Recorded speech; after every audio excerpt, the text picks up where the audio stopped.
This substantial home on a historic farm property north of Chicago is full of contradictions and surprises. Architect John Vinci had already completed several projects on the farm, including a barn, museum and bridge, when the owners asked him to design a vacation home on site too. This new structure needed to comfortably accommodate all their adult children and their families at any given time.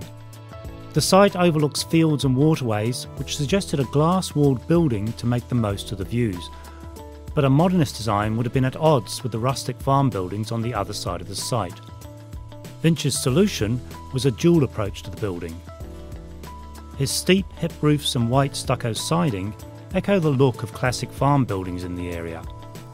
On the facades facing century-old dairy buildings on the property, Vinci retained a conservative look, with windows and doors in proportion with those existing barns.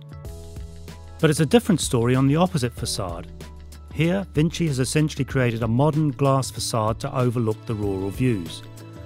And the pitch of the roof is broken by living spaces extending out.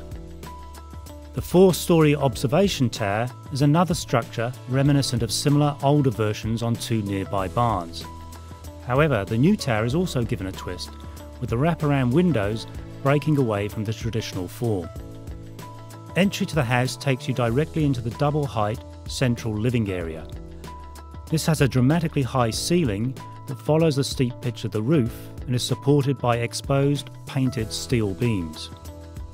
Dormer and clerestory windows flood light into the space, while the steel staircase leads to one of 2 master suites that also overlook the rural views.